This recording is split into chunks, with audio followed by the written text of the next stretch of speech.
9장. 예수께서 또 말씀하셨다. 내가 분명히 여러분에게 말합니다. 여기 서 있는 사람들 중에는 죽기 전에 하나님의 나라가 큰 권능으로 임하는 것을 볼 자들도 있을 것입니다. 그로부터 엿새 후 예수께서 베드로와 야고보와 요한만 따로 데리고 높은 산으로 올라가셨다. 거기에는 그들 외에는 아무도 없었다. 그런데 갑자기 제자들이 보는 앞에서 예수의 모습이 변하였다. 예수의 옷은 눈이 부실 정도로 하얗게 빛났는데 세상의 그 누구도 그보다 더 하얗게 만들 수 없을 만큼 새하얗게 빛났다. 그리고 제자들 앞에 홀연 엘리야와 모세가 나타나더니 예수와 말을 주고받았다. 그런 광경을 보고 베드로가 예수께 말했다. 선생님, 여기 있으니 정말로 좋습니다. 저희가 여기에 초막 세 채를 짓는 것이 어떻습니까? 한 채는 선생님을 위해서, 한 채는 모세를 위해서, 그리고 한 채는 엘리야를 위해서 짓고 싶습니다. 베드로는 정신이 하나도 없어서 자신이 무슨 말을 하고 있는지도 몰랐다. 다른 두 제자들도 큰 두려움에 사로잡혀 있었다. 그때 구름이 몰려와 그들을 덮더니 구름 속에서 소리가 들려왔다. 이는 내가 사랑하는 내 아들이다. 그러니 너희는 그의 말을 들어라. 제자들이 문득 주위를 둘러보니 모세와 엘리야는 온데간데 없고 오직 예수만이 자신들 곁에 서 계셨다. 일행이 산에서 내려올 때 예수께서 세 제자들에게 당부하셨다. 인자가 죽었다가 다시 살아날 때까지는 지금 본 것을 아무에게도 말하지 말아라. 세 제자들은 이 일을 마음에 담아두었다. 그러나 자기들끼리는 죽었다가 다시 살아난다는 예수님의 그 말이 무엇을 뜻하는 것인지에 대해 서로 의견을 주고받았다. 그러다가 제자들이 예수께 물었다. 선생님, 율법교사들은 어찌하여 엘리야가 먼저 와야 한다고 말합니까? 예수께서 대답하셨다. 확실히 엘리야가 먼저 와서 모든 것을 회복시킨다. 그런데 성경에는 또 인자가 많은 고난을 당하며 멸시를 받을 것이라고 기록되어 있는데 그건 어찌 된 일이냐? 그러므로 내가 너희에게 말한다. 엘리야는 이미 왔다. 그렇지만 그를 두고 성경에 기록된 대로 사람들은 그를 자기들 마음대로 함부로 대했다. 예수 일행이 산 아래로 내려와 보니 거기에 남아 있었던 다른 제자들이 군중들의 애워싸인 채 율법 교사들과 논쟁을 하고 있었다. 사람들이 예수를 보자마자 모두들 몹시 놀라 달려와 인사를 했다. 예수께서 그들에게 물으셨다. 무엇을 두고 이렇게 논쟁을 하고 있었습니까? 무리 가운데 한 사람이 나서서 예수께 대답했다. 선생님, 제가 선생님께 보이려고 제 아들을 데려왔습니다. 그 아이는 귀신 들려 말을 못합니다. 게다가 발작이 일어나면 땅바닥에 넘어져 뒹굽니다. 거품을 내뿜고 이를 갈며 몸이 뻣뻣해집니다. 그래서 선생님의 제자들에게 귀신을 쫓아내 달라고 간청했지만 그들은 쫓아내지 못했습니다. 그 말을 듣고 예수께서 말씀하셨다. 이 믿음 없는 세대여, 내가 얼마나 오래 당신들과 함께 있어야겠소. 언제까지 당신들에 대해 참아야 하겠소. 그 아이를 당장 내게로 데려오시오. 사람들이 그 아이를 예수께 데려왔다. 그동안 아이를 사로잡고 있던 귀신은 예수를 보자마자 아이에게 심한 발작을 일으켰다. 아이는 땅에 넘어져 거품을 흘리며 뒹굴었다. 예수께서 아이의 아버지에게 물으셨다. 이 아이가 이렇게 된 지는 얼마나 되었소? 아이 아버지가 대답했다. 어릴 때부터입니다. 한번 발작이 일어나면 아이는 불 속이나 물 속으로 마구 뛰어들어 죽을 고비도 아주 많이 넘겼습니다. 그러니 선생님께서 하실 수만 있으시다면 저희에게 자비를 베풀어 주십시오. 예수께서 그에게 말씀하셨다. 보시오. 하실 수만 있다면이라니 그게 무슨 말이오. 믿는 자에게는 모든 일이 다 가능하오. 그러자 아이 아버지가 즉시 큰 소리로 말했다. 제가 믿습니다. 믿음이 부족한 저를 도와주십시오. 예수께서 사람들이 점점 몰려드는 것을 보시고 악한 귀신을 꾸짖으셨다. 말 못하고 듣지 못하게 하는 귀신아, 내가 내게 명령한다. 그 아이에게서 당장 나와 다시는 들어가지 말라. 그러자 귀신은 큰 소리를 지르며 아이에게 심한 발작을 한번 일으키더니 아이의 몸에서 곧장 빠져나갔다. 아이는 쓰러진 채로 죽은 듯이 누워 있었다. 그 모습을 보고 많은 사람들이 쯧쯧 아이가 죽었네 라고 말했다. 그러나 예수께서 아이의 손을 잡아 일으키시자 아이가 자리에서 일어났다. 예수께서 집 안으로 들어가셨을 때 제자들이 따로 물었다. 선생님, 저희는 왜 그 귀신을 쫓아낼 수 없었습니까? 예수께서 제자들에게 대답하셨다. 이런 부류의 귀신은 오직 기도로서만 쫓아낼 수 있다. 예수 일행은 그 지역을 떠나 갈릴리 지방을 가로질러 갔다. 예수께서는 자신들의 행방을 누구에게도 알리고 싶어 하지 않으셨다. 제자들을 가르치는 중이었기 때문이었다. 예수께서 제자들에게 말씀하셨다. 인자는 배신당하여 사람들에게 넘겨질 것이다. 그들은 인자를 죽이겠지만 인자는 사흘 만에 다시 살아날 것이다. 하지만 제자들은 그 말씀을 듣고도 깨닫지 못했다. 뿐만 아니라 그 말씀이 무슨 뜻인지 묻기조차 두려워했다. 예수 일행은 가버나움에 이르렀다. 어느 집 안으로 들어갔을 때 예수께서 제자들에게 물으셨다. 오는 도중에 너희가 무엇을 두고 그리 논쟁을 하였느냐? 제자들은 잠자코 대답을 하지 못했다. 누가 제일 높은지를 놓고 서로 다투었기 때문이었다. 예수께서 자리에 앉으신 후 12제자들을 모두 불러놓고 말씀하셨다. 누구든지 첫째 가는 사람이 되려면 꼴째가 되어 모든 사람을 섬겨야 한다. 그러면서 예수께서는 어린아이 하나를 데려다가 팔에 안으시고 말씀하셨다. 누구든지 내 이름으로 이런 어린아이 하나를 영접하면 곧 나를 영접하는 것이다. 또 누구든지 나를 영접하는 사람은 나보다는 나를 보내신 내 아버지를 영접하는 것이다. 하루는 제자 요한이 예수께 말했다. 선생님, 어떤 사람이 선생님의 이름으로 귀신을 쫓아내는 것을 보았습니다. 그러나 그 사람은 우리 일행이 아니므로 우리가 그렇게 못하도록 막았습니다. 그러자 예수께서 대답하셨다. 아니다, 막지 말아라. 내 이름으로 기적을 행한 사람이 나를 쉬이 반대하지는 않을 것이다. 우리를 반대하지 않으면 그 사람은 곧 우리를 지지하는 사람이다. 내가 너희에게 분명히 말한다. 누구든지 너희가 그리스도의 사람이라고 하여 너희에게 물 한 잔이라도 대접해주는 사람은 반드시 보상을 받을 것이다. 그러나 나를 믿는 보잘것없는 사람 가운데 하나라도 죄를 짓게 하는 사람은 차라리 자기 목에 큰 맷돌을 달고 바다에 빠지는 편이 더 낫다. 내 손이 너로 하여금 죄를 짓게 하거든 차라리 그 손을 찍어버려라. 그렇게 하는 편이 멀쩡한 두 손을 가지고 영원히 꺼지지 않는 지옥의 불 속에 던져지는 것보다 더 낫다. 지옥에서는 그런 자들을 파먹는 구더기도 죽지 않고 불도 꺼지지 않는다. 또 내 발이 너로 하여금 죄를 짓게 하거든 차라리 그 발을 찍어버려라. 그렇게 하여 멀쩡한 두 발을 가지고 영원한 지옥의 불에 던져지는 것보다는 발 하나만 가지고 하나님 나라에 들어가는 편이 더 낫다. 지옥에서는 그런 자들을 파먹는 구더기도 죽지 않고 불도 꺼지지 않는다. 또 내 눈이 너로 하여금 죄를 짓게 하거든 차라리 그 눈을 빼어버려라. 그렇게 하여 두 눈을 가지고 영원한 지옥의 불 속에 던져지는 것보다는 애꾸눈이 되더라도 하나님 나라에 들어가는 편이 더 낫다. 지옥에서는 그런 자들을 파먹는 구더기도 죽지 않고 불도 꺼지지 않는다. 거기 지옥에서는 모든 이들이 소금에 절여지듯 불에 절여질 것이다. 소금은 본래 좋은 것이다. 그러나 소금이 짠맛을 잃어버리면 그 소금은 아무 쓸모가 없다. 무엇으로써 그 소금을 다시 짜게 할 수 있겠느냐. 그러므로 너희도 심판 때에 지옥에서 불로 소금 절여지듯 하지 않으려면 이 땅에서 서로서로 소금 같은 구실을 하여 화목하게 지내도록 하여라. 10장 예수께서 그곳을 떠나 유대 지방의 남쪽을 거쳐 요단강 동편으로 가셨다. 여느 때처럼 수많은 사람들이 모여들자 예수께서는 예전처럼 그들을 가르치셨다. 그때 바리새파 사람들 몇 명이 와서 예수를 시험하려고 이렇게 물었다.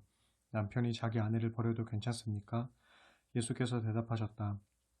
모세는 당신들에게 뭐라고 가르쳤소? 그들이 대답했다. 이혼 증서를 써주면 아내를 버려도 좋다고 했습니다. 예수께서 말씀하셨다. 모세가 이런 율법을 만든 것은 당신들 마음이 본래 악하기 때문이요. 애당초 하나님께서는 천지 창조 때부터 사람을 남자와 여자로 만드셨소. 이런 이유로 남자는 부모를 떠나 자기 아내와 합하여 둘이 한 몸이 된다 하였소. 따라서 이제 그들은 둘이 아니라 한 몸이요. 그러므로 하나님께서 짝지어 주신 것을 사람이 갈라놓아서는 안 됩니다. 그 후 예수 일행이 다시 집으로 돌아왔을 때 제자들이 이 문제를 놓고 예수께 물었다. 예수께서 제자들에게 말씀하셨다. 누구든지 자기 아내를 버리고 다른 여자와 결혼하면 그는 자기 아내에게 간음죄를 짓는 것이다. 또 아내가 자기 남편을 버리고 다른 남자와 결혼하면 그 여자 역시 남편에게 간음죄를 짓는 것이다. 그때 사람들이 어린 아이들을 예수께 데리고 와서 쓰다듬어 주시기를 바랐다. 그런데 제자들은 선생님을 괴롭히지 말라고 나무라면서 그들을 돌려보내려 하였다. 예수께서 이것을 보시고 크게 화를 내며 제자들에게 말씀하셨다.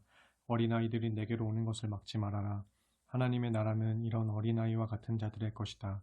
내가 분명히 말한다. 누구든지 어린아이와 같은 마음으로 하나님 나라를 받아들이지 않으면 결코 그곳에 들어가지 못할 것이다. 그리고 예수께서는 어린아이들을 품에 안으시고 그들의 머리 위에 손을 얹어 축복해 주셨다. 예수께서 길을 떠나려 하시는데 어떤 청년이 달려와 예수 앞에 무릎을 꿇으며 물었다. 선하신 선생님, 영원한 생명을 얻으려면 제가 어떻게 해야 합니까? 예수께서 그 청년에게 말씀하셨다. 어찌하여 나를 선하다고 하시오? 선하신 분은 오직 하나님 한 분뿐이오. 당신은 계명을 잘 알고 있지 않소? 하나님의 계명을 보면 살인하지 말라, 간음하지 말라, 도둑질하지 말라, 거짓 증언을 하지 말라, 속여 빼앗지 말라, 내 부모를 공경하라 하고 되어 있지 않소? 그 청년이 대답했다. 선생님, 저는 어릴 때부터 이 모든 계명들을 잘 지켜왔습니다. 그러자 예수께서 그 청년을 사랑스러운 눈으로 바라보시며 말씀하셨다. 그런데 당신에게 한 가지 부족한 것이 있어. 가서 당신이 가진 것을 다 팔아 가난한 사람들에게 나누어 주시오. 그리하면 하늘에서 부활을 얻게 될 것이오. 그런 다음에 다시 와서 나를 따르시오. 이 말씀을 듣자 그 청년은 침통한 표정을 짓더니 슬퍼하며 예수를 떠나갔다. 그 청년은 많은 재물을 가진 큰 부자였기 때문이었다. 예수께서 제자들을 둘러보시며 말씀하셨다. 부자가 하나님의 나라에 들어가기란 참으로 어려운 일이다. 이 말씀을 듣고 제자들이 크게 놀라며 의아해하자 예수께서 다시 제자들에게 말씀하셨다. 얘들아, 하나님의 나라에 들어가기가 얼마나 어려운지 모른다. 부자가 하나님의 나라에 들어가는 것보다 차라리 낙타가 바늘귀로 빠져나가는 것이 더 쉽다. 제자들은 더욱 놀라며 의아해했다. 그러면 선생님, 이 세상에서 구원받을 사람이 도대체 누가 있겠습니까? 예수께서 제자들을 유심히 바라보시다가 말씀하셨다. 사람의 힘으로는 절대 불가능하다. 그러나 하나님으로서는 모든 것이 가능하다. 그때 베드로가 예수께 말했다. 선생님, 보시다시피 저희는 모든 것을 버리고 주님을 따랐습니다. 예수께서 대답하셨다. 내가 진정으로 너희에게 말한다. 누구든지 나를 위하여 또 복음을 위하여 자기 집이나 형제나 자매나 어머니나 아버지나 자녀나 재산을 버린 사람은 지금 이 세상에서 핍박도 함께 받겠지만 자신이 버린 것들을 백배로 돌려받을 것이다. 그러나 무엇보다 장차 오는 세상에서는 영원한 생명을 얻게 될 것이다. 그러나 그런 자들 가운데서도 먼저 된 사람이 나중되고 나중된 사람이 먼저 되는 일이 많을 것이다. 예수 일행이 예루살렘으로 올라가는 길에 예수께서 앞장서서 홀로 걸어가시자 모두들 놀라고 두려운 마음으로 뒤따라갔다. 예수께서 다시 12제자를 자기 곁에 불러 모으시고 장차 자신에게 닥칠 일을 일러주셨다. 보라, 우리가 예루살렘에 도착하면 인자는 배신을 당하여 대제사장들과 율법 교사들의 손에 넘겨질 것이다. 그들은 인자를 죽이기로 결정한 후 이방인들에게 넘길 것이다. 그러면 이방인들은 인자를 조롱하고 침뱉고 채찍으로 때린 뒤 마침내 죽일 것이다. 그러나 인자는 사흘 만에 무덤에서 다시 살아날 것이다. 그때 세베대의 두 아들인 야고보와 요한이 예수 곁으로 와서 말했다. 주님, 저희 소원을 들어주십시오. 예수께서 물으셨다. 너희가 무엇을 원하느냐? 그들이 말하였다. 주께서 영광의 자리에 앉으실 때 저희 가운데 한 명은 주님의 오른편에 또 한 명은 주님의 왼편에 앉게 해주십시오. 예수께서 대답하셨다. 너희가 지금 내게 요청하는 것이 과연 무엇을 뜻하는 것인지나 알고 하는 말이냐? 너희는 내가 마셔야 할 쓴 잔을 마실 수 있겠느냐? 내가 받아야 할 고난의 세례를 받을 수 있느냐? 그들이 대답했다. 예, 저희는 할 수 있습니다. 그러자 예수께서 말씀하셨다. 그렇다. 너희는 내가 마시는 잔을 마시게 될 것이고 내가 받는 세례를 받게 될 것이다. 하지만 너희를 내 오른편이나 왼편에 앉게 할 권한은 내게 없다. 그 자리는 하나님께서 이미 정해놓으신 사람들에게 돌아갈 것이다. 다른 10제자들이 이 일을 듣고 야고보와 요한에게 분노하자 예수께서 그들을 불러놓고 말씀하셨다. 너희도 알다시피 세상의 왕이나 위정자들은 백성들 위에 군림하면서 권력을 휘두른다. 그러나 너희는 결코 그래서는 안 된다. 너희 중에 누구든지 큰 자가 되기를 원하는 사람은 먼저 너희를 섬기는 자가 되어야 한다. 또 너희 중에 으뜸이 되기를 원하는 사람은 먼저 모든 이들의 종이 되어야 한다. 인자는 섬김을 받으러 온 것이 아니라 섬기러 왔고 많은 사람들을 구하기 위하여 자기 목숨을 내어주려고 온 것이다. 예수와 제자들이 여리고 성읍에 들렀다가 뒤따르는 많은 사람들과 함께 성읍을 떠날 때였다. 그때 디메오의 아들 바디메오라는 맹인 거지가 길가에 앉아 있다가 나사렛 예수가 그 길로 지나가신다는 말을 듣고 소리를 지르기 시작했다. 다윗의 자손이신 예수여, 저에게 자비를 베풀어 주십시오. 그러자 많은 사람들이 그를 나무라며 조용히 하라고 했다. 그러나 그는 더욱더 큰 소리로 다윗의 자손이시여 저에게 자비를 베풀어 주십시오 하고 외쳤다. 예수께서 걸음을 멈추시며 말씀하셨다. 그를 불러오시오. 사람들이 그 맹인에게 가서 일러주었다. 기운을 내어 자리에서 일어나라. 그분이 당신을 부르신다. 그러자 그 맹인은 겉옷을 벗어던지고 벌떡 일어나 예수께로 왔다. 예수께서 물으셨다. 내가 당신에게 무엇을 해주기를 바라오. 맹인이 대답했다. 선생님, 눈을 뜨고 싶습니다. 예수께서 말씀하셨다. 이제 가시오. 당신의 믿음이 당신을 낫게 하였소. 그러자 그 즉시 맹인은 눈을 떠보게 되었다. 그리고 예수를 따라 나섰다. 11장. 예수의 일행이 예루살렘에 거의 다 와서 올리브산 근처에 있는 벳바게와 베다니에 이르렀을 때였다. 예수께서 두 제자를 먼저 보내시며 말씀하셨다. 너희 둘은 너희들 앞에 보이는 마을로 들어가라. 마을에 들어서면 아직 아무도 타본 적이 없는 새끼 나귀 한 마리가 매여 있을 것이다. 그 나귀를 풀어 이리로 끌고 오너라. 만일 어느 누가 왜 이러는 거요? 하고 묻거든 우리 주님께서 잠시 쓰시겠답니다. 쓰신 다음에는 곧장 다시 돌려보내 주실 것입니다. 하고 대답하여라. 두 제자가 마을 어귀에 가서 보니 과연 어린 나귀가 집 앞 길가에 매여 있었다. 그래서 매듭을 풀고 있는데 거기 서 있던 사람들이 물었다. 왜 나귀를 풀고 있는 거요? 그러자 제자들은 예수께서 일러주신 대로 말했다. 그랬더니 그들이 그렇게 하시오 하고 허락하였다. 제자들이 새끼 나귀를 끌고 와서 자기들의 겉옷을 벗어 나귀 등에 얹어놓자 예수께서 올라타셨다. 그러자 많은 사람들이 겉옷을 벗어 길 위에 펴놓고 나뭇가지를 꺾어다가 깔아놓기도 했다. 앞장선 사람들과 뒤따라가는 사람들이 모두 한 목소리로 외쳤다. 호산나 복되도다 주님의 이름으로 오시는 분이여 복되도다 장차 임할 우리 조상 다윗의 나라여 지극히 높은 곳에서도 호산나.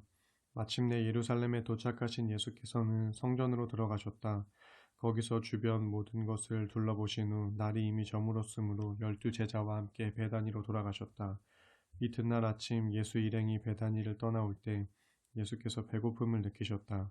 그때 잎이 무성한 무화과 나무가 멀지 않은 곳에 서 있는 것을 보시고 예수께서는 혹시 따 먹을 열매가 달려 있을까 싶어 가까이 가셨다. 그러나 온통 잎사귀뿐이고 아무 열매가 없었다. 무화과 철이 아니었기 때문이었다. 예수께서 그 무화과 나무를 향해 저주하셨다. 이제 다시는 누구도 너에게서 열매를 따 먹는 사람이 없게 될 것이다. 제자들도 모두 이 말씀을 들었다. 예수 일행이 예루살렘에 도착하자 예수께서는 성전으로 가셔서 성전 뜰에서 물건을 팔고 사는 사람들을 전부 내쫓으셨다.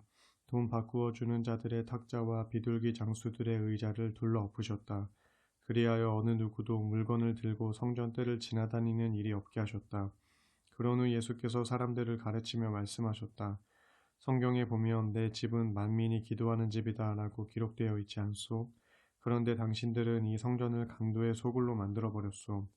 대제사장들과 율법교사들은 예수께서 이런 말을 하셨다는 소식을 듣고 어떻게 하면 예수를 없애버릴 수 있을지 방도를 찾기 시작했다.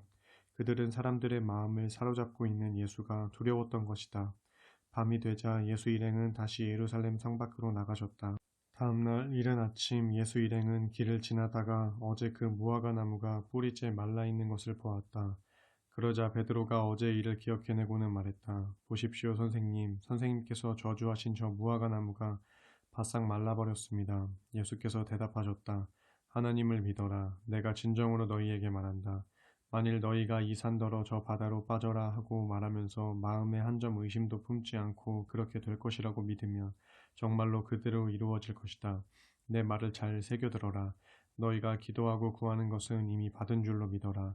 그러면 정말로 그대로 이루어질 것이다. 그러나 기도할 때 어떤 사람과 서로 등진 일이 생각나거든 먼저 그를 용서하여라. 그래야만 하늘에 계신 너희 아버지께서도 너희 죄를 용서해 주실 것이다. 만일 너희가 그를 용서해 주지 않으면 하늘에 계신 너희 아버지께서도 너희 죄를 용서해 주시지 않을 것이다. 예수 일행은 다시 예루살렘으로 들어갔다. 예수께서 성전 뜰을 거닐고 계시는데 대제사장과 율법교사와 장로들이 와서 예수께 따져 물었다. 당신은 무슨 권한으로 그런 일을 했소? 누가 당신에게 그런 일을 할 수 있는 권한을 주었소? 예수께서 대답하셨다. 내가 당신들에게 한 가지 묻겠소. 당신들이 내 질문에 대답하면 나도 말해주겠소. 세례 요한을 하나님께서 보내셨소? 아니면 사람이 보냈소? 그들은 자기들끼리 수근거렸다. 우리가 만일 하나님께서 보내셨다고 대답하면 그러면 왜 그를 받아들이지 않았느냐고 하겠지. 만일 사람이 보낸 것이라고 한다면 사람들이 우리를 어떻게 생각할지가 두렵다. 모두가 세례 요한을 하나님께서 보낸 예언자로 굳게 믿고 있지 않는가. 그들은 의논 끝에 이렇게 대답했다. 우리로서는 알 수 없소. 그러자 예수께서 그들에게 말씀하셨다. 그러면 나도 무슨 권한으로 이런 일을 하는지 당신들에게 대답하지 않겠소. 12장 예수께서 그들에게 비유를 들어 가르치기 시작하셨다. 어떤 사람이 포도원을 일구어 울타리를 둘러치고 포도즙을 짤 구덩이를 파고 망대를 세웠소. 주인은 그 포도원을 소작인들에게 맡기고 멀리 여행을 떠났소. 수확할 때가 되자 주인은 포도원의 소출을 받아오라고 종을 보냈소. 그런데 소작인들은 그 종을 붙잡아 때린 후 빈손으로 돌려보냈소. 주인이 다시 다른 종을 소작인들에게 보냈소. 하지만 소작인들은 그 종의 머리를 때리고 심하게 모욕했소. 주인이 또 다른 종을 보냈더니 이번에는 그 종을 죽여버렸소. 그래서 다음에는 더 많은 종을 한꺼번에 보냈더니 소작인들은 그들 모두를 때리기도 하고 죽이기도 하였소. 이제 포도원으로 보낼 사람이라고는 주인이 가장 사랑하는 아들뿐이었소. 그래서 주인은 마지막으로 자기 아들을 보내며 생각했소. 아무리 그래도 내 아들만은 존중해 주겠지. 그러나 소작인들은 주인의 아들이 오는 것을 보고 서로 수군거렸소. 저 사람은 포도원의 상속자다. 그러니 그를 죽여버리자. 그러면 포도원은 우리 차지가 되겠지. 결국 소작인들은 주인의 아들까지 붙잡아 죽인 다음 포도원 밖으로 던져버렸소. 이럴 때 포도원 주인이 어떻게 하겠소? 주인은 불이 나게 돌아와서 소작인들을 모두 죽여버리고 그 포도원을 다른 소작인들에게 맡길 것이오. 당신들은 성경에서 이런 구절을 읽어보지 못했소? 집 짓는 사람이 버린 돌이 집 모퉁이의 머릿돌이 되었도다. 주께서 이 같은 일을 하셨으니 그 얼마나 놀라운가. 그들은 이 비유가 자기들을 두고 하신 말씀인 줄을 알아차리고 예수를 체포할 방도를 찾았다. 하지만 군중이 두려웠기 때문에 예수께 손을 대지 못하고 그냥 가버렸다. 그들은 예수의 말에서 예수를 체포할 빌미를 잡기 위해 바리새파 사람들과 헤롯 당원 몇 사람을 예수께 보냈다. 그들이 예수께 와서 말했다. 선생님, 우리는 선생님이 진실한 분이신 줄로 알고 있습니다. 선생님은 어느 누구에게도 얽매이지 않고 하나님의 길을 참되게 가르치는 분이신 줄로 압니다. 그러니 우리에게 가르쳐 주십시오. 로마 황제에게 세금을 바치는 것이 옳습니까? 아니면 바치지 않는 것이 옳습니까? 우리가 세금을 바쳐야 할까요? 바치지 말아야 할까요? 예수께서 그들의 속셈을 아시고 말씀하셨다. 어찌하여 당신들은 나를 시험하여 나에게 덫을 놓으려고 하는 것이오. 데나리온 한 잎을 가져와서 나에게 보여주시오. 그러면 가르쳐 주겠소. 그들이 동전을 가져오자 예수께서 물으셨다. 이 동전에 새겨진 초상이 누구요? 누구라고 글씨가 새겨져 있소? 그들이 대답했다. 로마 황제의 얼굴이고 로마 황제라는 글씨가 새겨져 있습니다. 그러자 예수께서 그들에게 말씀하셨다. 로마 황제의 것은 로마 황제에게 바치고 하나님의 것은 하나님께 바치시오. 그들은 예수의 대답에 입을 다물지 못하고 크게 놀라며 감탄했다. 부활이란 있을 수 없다고 주장하는 사두개파 사람들이 예수께 와서 물었다. 선생님, 모세의 율법에는 형이 자식 없이 죽으면 동생이 형수와 결혼하여 형의 이름으로 자식을 낳아주어야 한다고 기록되어 있습니다. 그런데 어느 집안에 7형제가 있었습니다. 맏형이 결혼했는데 자식 없이 죽자 둘째가 형수와 결혼했습니다. 그런데 둘째도 자식 없이 죽자 셋째가 또 형수와 결혼했습니다. 그러나 셋째 역시 자식 없이 죽었습니다. 이렇게 해서 차례로 7째까지 형수와 다 결혼했지만 모두 자식 없이 죽었습니다. 그러다가 마침내 그 여자도 죽었습니다. 이런 경우에 부활의 때가 되면 그 여자는 누구의 아내가 되어야 합니까? 7형제가 모두 한 여자를 아내로 삼았는데 말입니다. 예수께서 그들에게 대답하셨다. 당신들이 성경도 모르고 하나님의 능력도 모르기 때문에 그런 잘못된 생각을 하는 것이오. 사람이 죽음에서 다시 살아나는 부활의 때에는 결혼을 하지 않소. 장가도 가지 않고 시집도 가지 않소. 그때 사람들은 하늘나라에 있는 천사들처럼 될 것이오. 죽음에서 다시 살아나는 것에 관해 말해봅시다.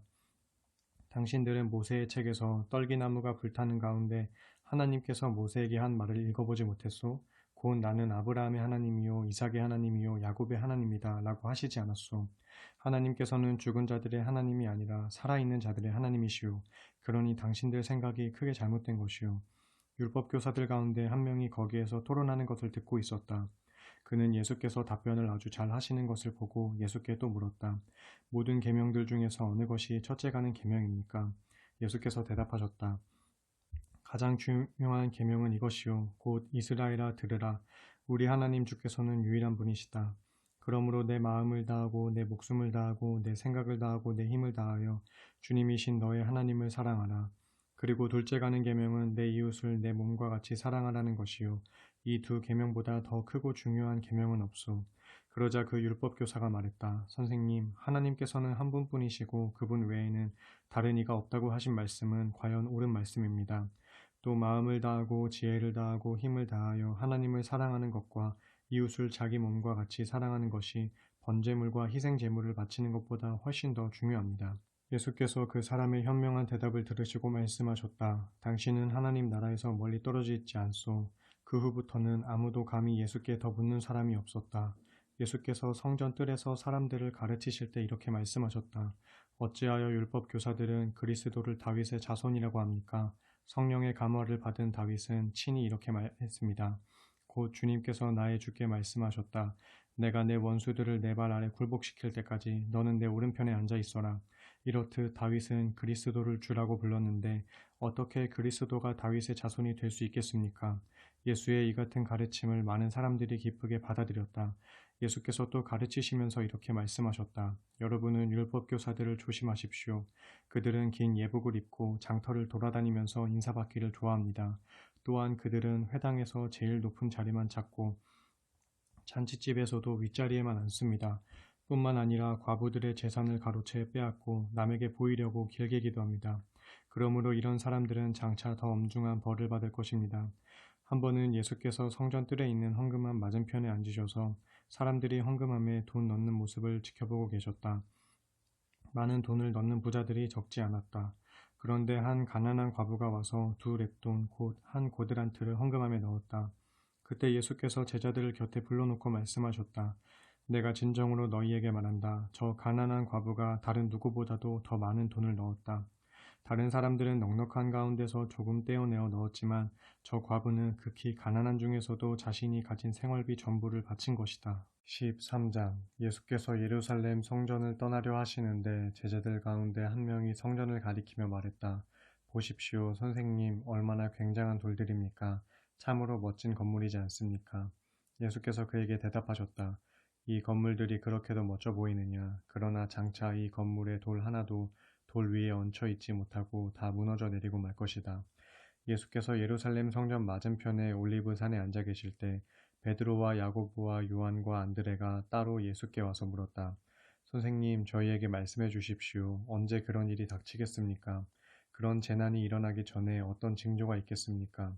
예수께서 그들에게 말씀하셨다. 너희는 미혹당하지 않도록 조심하라. 많은 사람들이 내 이름으로 와서는 내가 그리스도다 라고 주장하면서 많은 사람들을 속일 것이다. 또 여기저기에서 전쟁이 일어났다는 소문을 듣게 되어도 너희는 놀라지 말라. 그런 일이 반드시 일어날 것이지만 그것이 아직 마지막 때는 아니다. 민족과 민족, 나라와 나라가 서로 대적하여 일어날 것이고 온 땅의 도처에서 지진이 일어나며 곳곳에 사람들이 기근으로 고통을 받을 것이다. 그러나 이런 일들은 아직 시작일 뿐이다. 너희는 정신을 바짝 차려라. 너희는 법정에 넘겨질 것이고 회당에서 매를 맞을 것이다. 나를 따른다는 이유로 위종자들과 왕들 앞에 서서 증언을 하게 될 것이다. 명심하여라. 세상 끝날이 오기 전에 먼저 복음이 온 땅의 모든 민족들에게 전파되어야 한다. 너희가 붙잡혀 가서 재판을 받을 때는 사람들 앞에서 무슨 말을 할까 미리 염려하지 말아라. 무엇이든 그때그때 너희에게 주어지는 말을 하여라. 말하는 이는 너희가 아니라 성령이시다. 그때에는 형제가 형제를, 아버지가 자식을 배반하여 죽게 할 것이고 또한 자식들도 부모를 배반하여 죽게 할 것이다. 또한 너희가 내 사람이라는 이유로 세상 사람들에게 미움을 받을 것이다. 그러나 견뎌라. 끝까지 견디는 사람은 마침내 구원을 얻을 것이다. 멸망케 하는 가증한 것이 성전에 서 있는 것을 보거든 읽는 사람은 깨달아라. 유대에 있는 사람들은 얼른 산으로 피신하라. 지붕에 있는 사람은 아래로 내려오지 말고 물건을 가지러 집 안으로 들어가지도 말라. 들판에 있거든 돈이나 옷을 가지러 집으로 돌아가지 말라. 그날에는 임신한 여자들과 젖먹이 딸린 여자들은 참으로 불행하다. 그러므로 이런 일이 겨울에 일어나지 않도록 해달라고 기도하라. 참으로 이런 큰 재난의 날은 하나님께서 세상을 창조하신 이래로 지금까지 없었고 앞으로도 없을 것이다. 주께서 그 재난의 기간을 줄여주시지 않는다면 살아남을 사람은 하나도 없을 것이다. 그러나 주께서는 자신이 택한 사람들을 위해 그 기간을 줄여주셨다. 그때 만일 어떤 사람이 여기에 그리스도가 있다 혹은 저기에 그리스도가 있다 하더라도 너희는 그 말을 절대 믿지 말라. 세상 끝날에는 많은 거짓 그리스도들과 거짓 예언자들이 나타나서 하나님의 자녀들을 최대한 속이려고 그들이 할 수 있는 모든 기적들과 놀라운 일들을 다 행할 것이다. 그러므로 너희는 정신을 바짝 차려라. 내가 이 모든 일을 미리 경고하는 것이니 부디 조심하라. 그 큰 재난이 다 지나가면 태양은 어두워지고 달은 빛을 잃을 것이며 별들은 하늘에서 떨어지고 모든 천체가 흔들릴 것이다. 바로 그때 모든 사람들은 인자가 구름을 타고 큰 권능과 영광에 둘러싸여 이 땅에 임하는 것을 보게 될 것이다. 그때 인자는 천사들을 보내어 땅 끝에서 하늘 끝에 이르기까지 선택한 사람들을 하나도 빠짐없이 온 사방에서 다 모을 것이다. 너희는 무화과 나무를 보고 교훈을 배워라. 그 가지가 연해지고 잎이 돋으면 너희는 여름이 가까웠다는 것을 알아차린다. 이와 마찬가지다. 너희도 이런 일들이 일어나는 것을 보거든 인자가 문 앞에 와 있다는 것을 알라. 내가 분명히 너희에게 말한다. 이 세대가 지나가기 전에 이 모든 일들이 일어날 것이다. 하늘과 땅은 없어질지라도 내 말은 영원토록 없어지지 않을 것이다. 그러나 이런 일이 일어날 재림의 그 날과 그 시각은 아무도 모른다. 하늘에 있는 천사들도 모르고 나조차도 모른다. 오직 하늘 아버지만이 아신다. 그러므로 언제 그 일이 일어날지 모르니 너희는 항상 정신을 차리고 깨어 있어라. 인자가 오는 것은 어떤 집주인이 멀리 여행을 떠나는 것에 비유할 수 있다. 그 집주인은 집을 떠나면서 종들에게 각자 해야 할 일을 맡기고 문지기에게는 자기가 돌아올 때까지 깨어 있으라고 당부한다. 그러므로 깨어 있어라. 집주인이 돌아올 시각이 저녁일지 한밤중일지 이른 새벽일지 아니면 날이 밝아올 때일지 너희가 알지 못하기 때문이다. 집주인이 갑자기 돌아왔을 때 너희가 잠자고 있는 일이 없도록 조심하라. 정신을 바짝 차리고 항상 깨어 있도록 하라. 그렇다. 깨어 있어라. 내가 하는 이 말은 너희에게 주는 말인 동시에 모든 사람에게 주는 말이다. 14장 무교절과 유월절이 시작되기 이틀 전이었다. 대제사장과 율법교사들은 예수를 체포하여 죽일 방도를 찾고 있었다. 그러나 유월절 기간 중에는 그 일로 군중이 소동을 일으킬지도 모르니 일단 그 기간은 피하는 것이 좋겠다는 의견이 지배적이었다. 예수께서 베다니에 있는 나병 환자 시몬의 집에 계실 때였다. 예수께서 음식을 잡수시고 계시는데 한 여자가 매우 값진 순전한 나드 향유가 든 옥합을 가지고 와서 깨뜨리더니 그것을 예수의 머리에 부었다. 그러자 예수와 함께 식탁에 앉아있던 몇 사람들이 화를 내며 그 여자를 나무랐다. 어째서 그 비싼 향유를 그렇게 낭비하는가?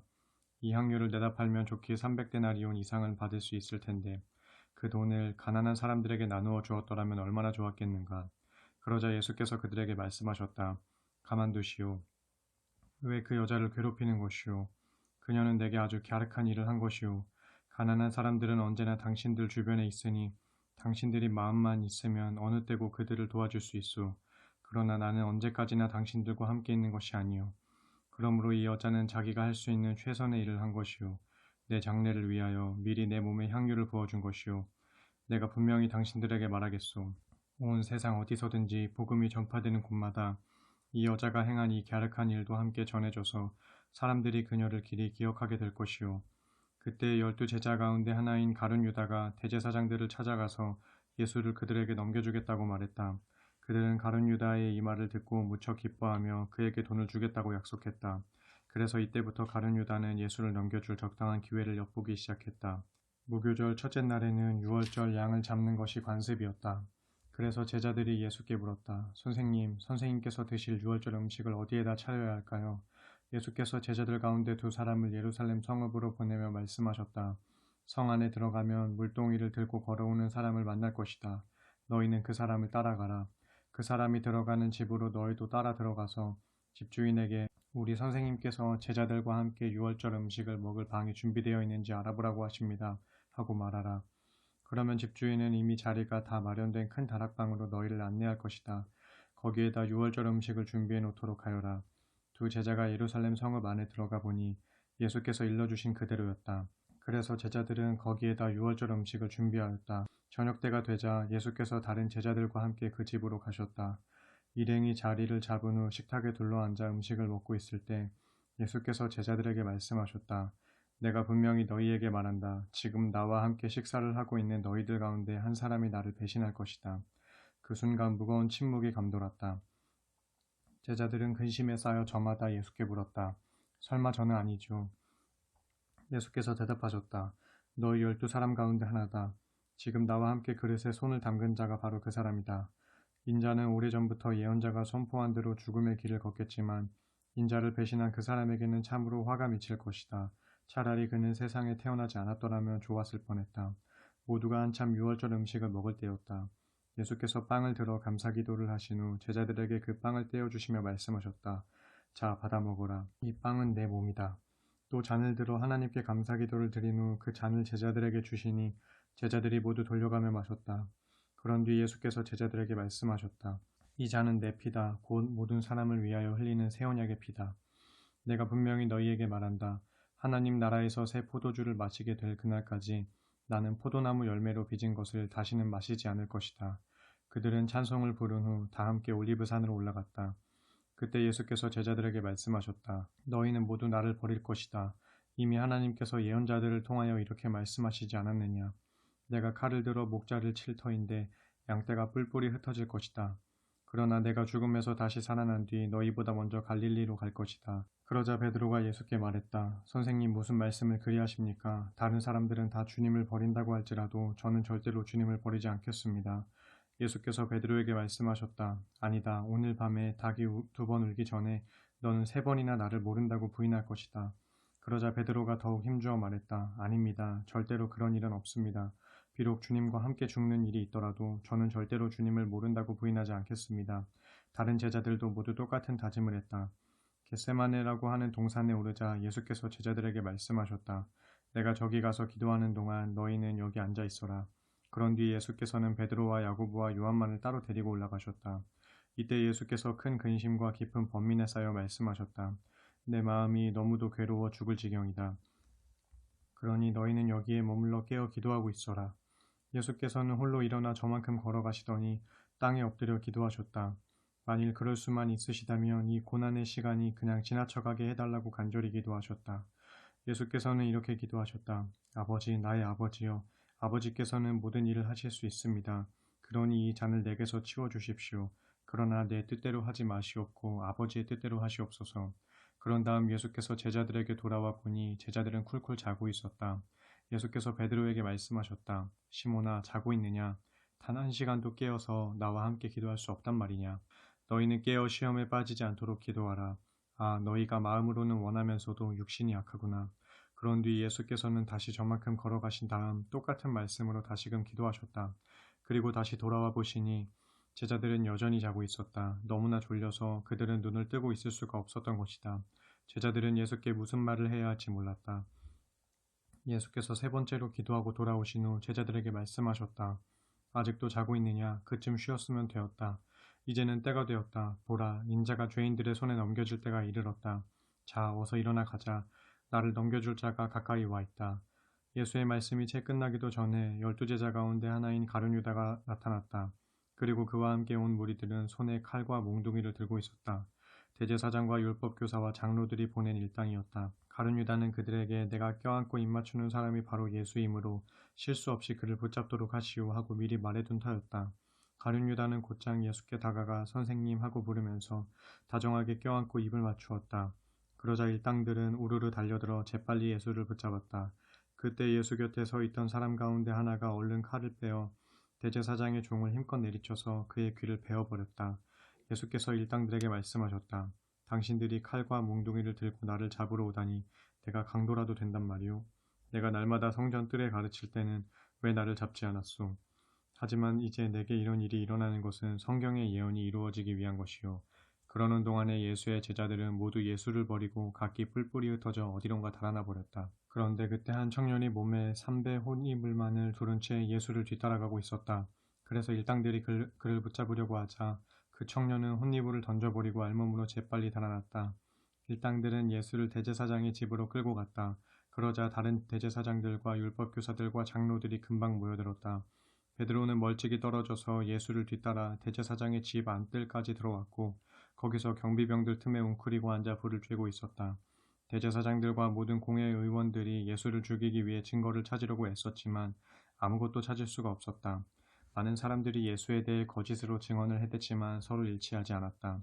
그들 가운데 몇 사람이 자리에서 일어나 이렇게 거짓 증언을 했다.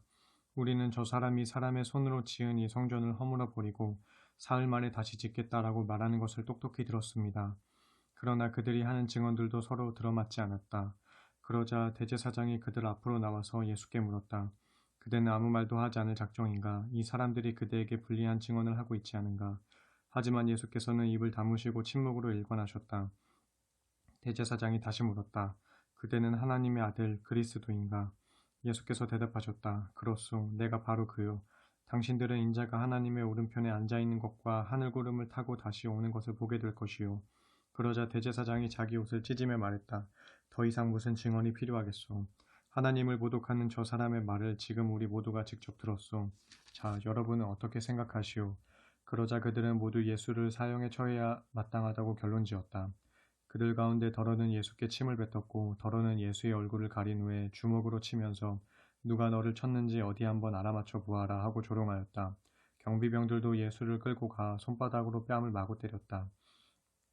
그러는 동안 베드로는 대제사장의 집의 뜰 아래쪽에 있었다.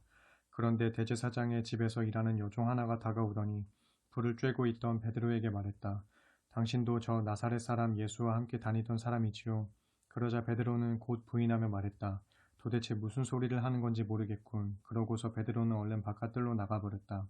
그 여종은 베드로가 거기 서 있는 것을 보고는 곁에 있는 사람들에게 또다시 말했다. 이 사람은 예수와 한패인 것이 틀림없어요. 그러자 베드로는 또다시 예수를 모른다고 부인하였다. 조금 뒤 곁에 서 있는 사람들이 다시 베드로에게 말했다. 당신들도 갈릴리 사람이니 예수와 한패인 게 틀림없소. 그러자 베드로는 맹세까지 하면서 부인했다. 도대체 무슨 소리를 하는 겁니까? 나는 그 사람을 만난 적도 없소. 내 말이 거짓이라면 천벌이라도 받겠소. 바로 그때 닭이 두 번째 울었다. 그제야 베드로는 닭이 두 번 울기 전에 너는 세 번이나 나를 모른다고 부인할 것이다 라고 경고하신 예수의 말씀이 떠올랐다. 그래서 베드로는 땅에 엎드러져 소리내어 엉엉 슬피 울었다. 15장 날이 밝아오자 대제사장들과 장로들과 율법교사들은 공회의원들과 함께 전체 회의를 열어 의견을 모았다. 그들은 예수를 결박한 후 끌고 가서 로마 총독 빌라도에게 넘겨주었다. 빌라도가 예수께 물었다. 내가 유대인의 왕이냐? 예수께서 대답하셨다. 그렇소. 당신이 말한 대로요. 대제사장들이 여러 죄목을 들어 예수를 고발하였다. 빌라도가 다시 예수께 물었다. 너는 왜 아무 말도 하지 않느냐? 저 사람들이 지금 여러 죄목을 들어 너를 고소하고 있지 않느냐? 그러나 예수께서는 입을 다무신 채 더 이상 아무 말씀도 하지 않으셨다. 빌라도는 이를 이상하게 여겼다. 예로부터 명절이 되면 유대 백성들이 원하는 죄수 한 명을 풀어주는 관례가 있었다. 마침 당시 폭동을 일으켜 사람을 죽이고 감옥에 갇혀있는 바라바라 하는 소문난 죄수가 있었다. 유대 군중은 빌라도에게 전례에 따라 죄수 하나를 풀어주라고 요구했다. 그러자 빌라도가 물었다. 여러분이 풀어주기를 원하는 사람이 유대인의 왕이라고 하는 자요? 빌라도는 대제사장들이 예수를 시기한 나머지 자기에게 넘긴 것임을 알고 이렇게 말한 것이다. 그러나 대제사장들은 군중을 선동하여 예수가 아닌 바라바를 풀어달라고 요구하게 했다. 빌라도가 다시 군중에게 물었다. 그렇다면 여러분들은 유대인의 왕이라고 하는 자를 내가 어떻게 처리했으면 좋겠소? 군중들이 큰 소리로 외쳤다. 그를 십자가에 못 박으시오. 빌라도가 군중에게 물었다. 도대체 이유가 무엇이오? 정말 그가 무슨 죽을 죄를 지은 거요? 그러나 군중은 더욱 크게 외쳐댈 뿐이었다. 그를 십자가에 못 박으시오. 그리하여 빌라도는 군중의 비위를 맞춰주려고 바라바를 풀어주었다. 그런 다음 예수는 채찍질하게 한 후 십자가에 못 박으라고 그를 넘겨주었다. 로마 군인들은 총독 관저의 뜰로 예수를 끌고 들어간 후 부대원 전체를 집합시켰다. 그런 다음에 그들은 예수께 자색옷을 입히고 가시관을 엮어 머리에 씌운 뒤 예수께 경례를 하면서 유대인의 왕 만세 하고 외쳤다. 또 갈대로 예수의 머리를 치고 침을 뱉는가 하면 무릎을 꿇고 경배하는 신용을 했다. 이렇게 실컷 예수를 희롱을 한 다음 예수에게서 자색옷을 벗기고 예수의 본래 옷을 다시 입혔다. 그런 후에 군인들은 예수를 십자가에 못 박으려고 성문 밖으로 끌고 나갔다. 마침 그때 알렉산더와 루포의 아버지인 구레네 사람 시몬이 고향에서 올라와 그곳을 지나가고 있었다. 로마 군인들은 그를 붙들어 억지로 예수의 십자가를 지고 가게 했다. 로마 군인들은 예수를 끌고 골고다라는 곳으로 갔다. 골고다는 해골이라는 뜻이다. 군인들이 몰약을 탄 포도주를 예수께 드렸으나 예수께서는 그것을 거절하셨다. 마침내 군인들은 예수를 십자가에 못 박았다. 그리고는 주사위를 던져 누가 어떤 옷을 가질지 정한 다음 예수의 옷을 나누어 가졌다. 예수를 십자가에 못 박은 때는 아침 9시였다. 예수를 못 박은 십자가 위에는 유대인의 왕이라고 적힌 죄패가 달려 있었다. 그날 아침에 강도 2명도 십자가형을 언도받아 예수의 십자가 양쪽에 달렸다. 하나는 예수의 오른쪽에, 하나는 예수의 왼쪽에 달렸다. 그리하여 그는 범죄자들 가운데 한 사람으로 여김을 받았다라고 기록한 성경 말씀이 이루어졌다. 지나가는 사람들이 머리를 흔들며 예수를 조롱했다. 아하, 성전을 헐고 사흘 만에 다시 짓겠다던 자야. 어디 한번 십자가에서 내려와 내 목숨이나 구해보시지. 대제사장과 율법 교사들도 예수를 조롱했다. 이자가 남은 구하면서 자기 자신은 구하지 못하는군. 이봐, 이스라엘의 왕 그리스도야, 어디 십자가에서 한번 내려와 보시지. 그러면 우리가 믿어드리지. 심지어 예수와 함께 십자가형을 받고 있던 두 강도까지도 예수께 욕을 퍼부었다. 낮 12시가 되었을 때 어둠이 온 땅을 덮기 시작하더니 오후 3시까지 계속되었다. 오후 3시가 되었을 때였다. 예수께서 큰 소리로 엘리 엘리 라마 사박다니 하고 부르짖으셨다. 이 말을 번역하면 나의 하나님, 나의 하나님, 어찌하여 나를 버리셨나이까 라는 뜻이다. 그러나 거기 가까이 서 있던 사람들은 이 소리를 듣고 예수가 예언자 엘리야를 부르는 것으로 생각하였다. 그들 가운데 한 사람이 달려가 해면에 신 포도주를 적신 후 갈대 끝에 꽂아 예수의 입에 대어주면서 말했다. 어디 엘리야가 와서 그를 십자가에서 내려주나 보자. 그때 예수께서 큰 소리를 지르시고서 숨을 거두셨다. 그리고 바로 그때 성전의 휘장이 위에서부터 아래까지 두 폭으로 찢어졌다. 십자가 곁에서 예수께서 숨을 거두시는 것을 낱낱이 지켜보고 있던 백부장이 말했다. 이분이야말로 참으로 하나님의 아들이셨다. 몇몇 여자들도 멀리서 예수의 모습을 지켜보고 있었다. 그들 가운데는 막달라 마리아, 작은 야고보와 요새의 어머니 마리아, 그리고 살로메가 있었다. 이들은 갈릴리에서부터 예수를 줄곧 따르면서 시중을 들던 여자들이었다. 이들 외에도 그곳에는 예수를 따라 예루살렘에 올라온 많은 여자들이 있었다. 이미 날은 저물었다. 그 날은 안식일 전날, 곧 안식일을 준비하는 날이었다. 때에 공회의원으로 널리 존경받는 아리마대 출신의 요셉이란 사람이 있었는데 그가 용기를 내어 총독 빌라도에게 찾아가서 예수의 시신을 내어달라고 요청했다. 그는 하나님의 나라가 임하기를 소망하고 기다리는 사람이었다. 빌라도는 예수가 벌써 죽었다는 것이 믿기지가 않아 백부장을 불러 예수가 정말로 숨을 거두었는지 확인했다. 백부장에게서 사실 확인을 하고 나서 빌라도는 요셉에게 예수의 시신을 가져가도 좋다고 허락했다. 요셉은 예수의 시신을 십자가에서 내린 다음 가지고 간 고운 배로 시신을 감쌌다. 그리고는 바위를 깎아 만든 자기 무덤 안에 예수의 시신을 모셔다 놓고 큰 돌을 굴려 무덤 문을 막아 놓았다. 막달라 마리아와 요새의 어머니 마리아는 예수의 시신이 어디에 모셔지는지 주의 깊게 지켜보고 있었다. 16장 안식일이 끝난 저녁 막달라 마리아와 야고보의 어머니 마리아와 살로메는 예수의 시신에 발라드리려고 향료를 사두었다. 안식일 다음 날 동틀 무렵 그들은 다 함께 예수의 무덤으로 갔다. 무덤으로 가면서 그들은 무덤 입구를 막은 큰 돌을 어떻게 치울지 서로 걱정하는 말을 주고받았다. 그런데 그들이 무덤 앞에 당도해 보니 놀랍게도 예수의 무덤을 막고 있던 큰 돌이 이미 옮겨져 있었다. 여자들은 조심스럽게 무덤 안으로 들어갔다. 그런데 무덤 안쪽에 흰 옷을 입은 한 청년이 오른편에 앉아있는 것을 보고 그 여자들은 소스라치게 깜짝 놀랐다. 그 청년이 여자들에게 말했다. 놀라지 말라. 너희가 십자가에 못 박히신 나사렛 예수를 찾고 있구나. 그분은 다시 살아나셨다. 그분은 여기 계시지 않는다. 그분의 시신을 모셨던 자리를 확인해 보아라. 이제 너희는 베드로와 제자들에게 가서 이렇게 전해라. 예수께서 전에 말씀하신 대로 그분은 제자들보다 먼저 갈릴리로 가실 것이다. 그러니 거기 가면 그분을 뵐 수 있을 것이라고 말하라. 여자들은 겁에 질려 정신없이 무덤에서 도망쳐 나왔다. 그들은 벌벌 떨며 너무나 놀라고 무서워서 아무에게 어떤 말도 하지 못했다. 무덤에서 다시 살아나신 예수께서는 그날 이른 아침 가장 먼저 막달라 마리아에게 나타나셨다. 일찍이 예수께서는 이 여자에게서 7귀신을 쫓아내 주신 적이 있었다. 막달라 마리아는 슬픔에 잠겨있는 제자들에게로 찾아가 예수의 부활 소식을 전해주었다. 그런데 제자들은 예수께서 살아계시다는 것과 막달라 마리아가 살아계신 예수를 직접 뵈었다는 말을 듣고도 믿으려 하지 않았다. 그 후 예수께서는 시골길을 걷고 있는 두 제자에게 나타나셨다. 예수께서 낯선 모습으로 나타나셨기 때문에 처음에는 그들이 예수를 전혀 알아보지 못했지만 나중에야 깨달았다.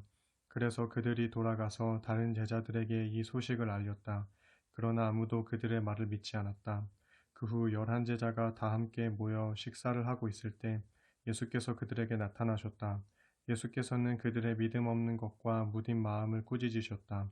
제자들이 다시 살아나신 예수를 보았다는 사람들의 증언을 믿지 않았기 때문이었다. 그런 뒤 예수께서 제자들에게 말씀하셨다. 너희는 온 세상을 두루 다니며 모든 사람에게 복음을 전파하라. 믿고 세례를 받는 사람은 구원을 얻을 것이지만 믿지 않고 거부하는 사람은 정죄받아 심판을 받을 것이다. 보라, 믿는 사람에게는 이런 표적이 따를 것이다. 곧 내 이름으로 귀신을 쫓아내고 새 방언으로 말하며 손으로 뱀을 만지거나 입으로 독을 마시더라도 전혀 해를 입지 않을 것이며 또 병자에게 손을 얹으면 병이 나을 것이다.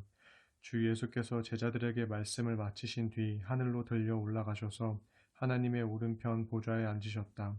그리고 제자들은 힘차게 나가서 온 땅을 두루 다니며 복음을 전파했다. 주께서 항상 그들과 함께 하셔서 말씀을 전할 때마다 여러 가지 표적이 뒤따르게 하셨고, 그렇게 하심으로써 제자들이 전하는 복음이 참되다는 사실을 확증해 주셨다.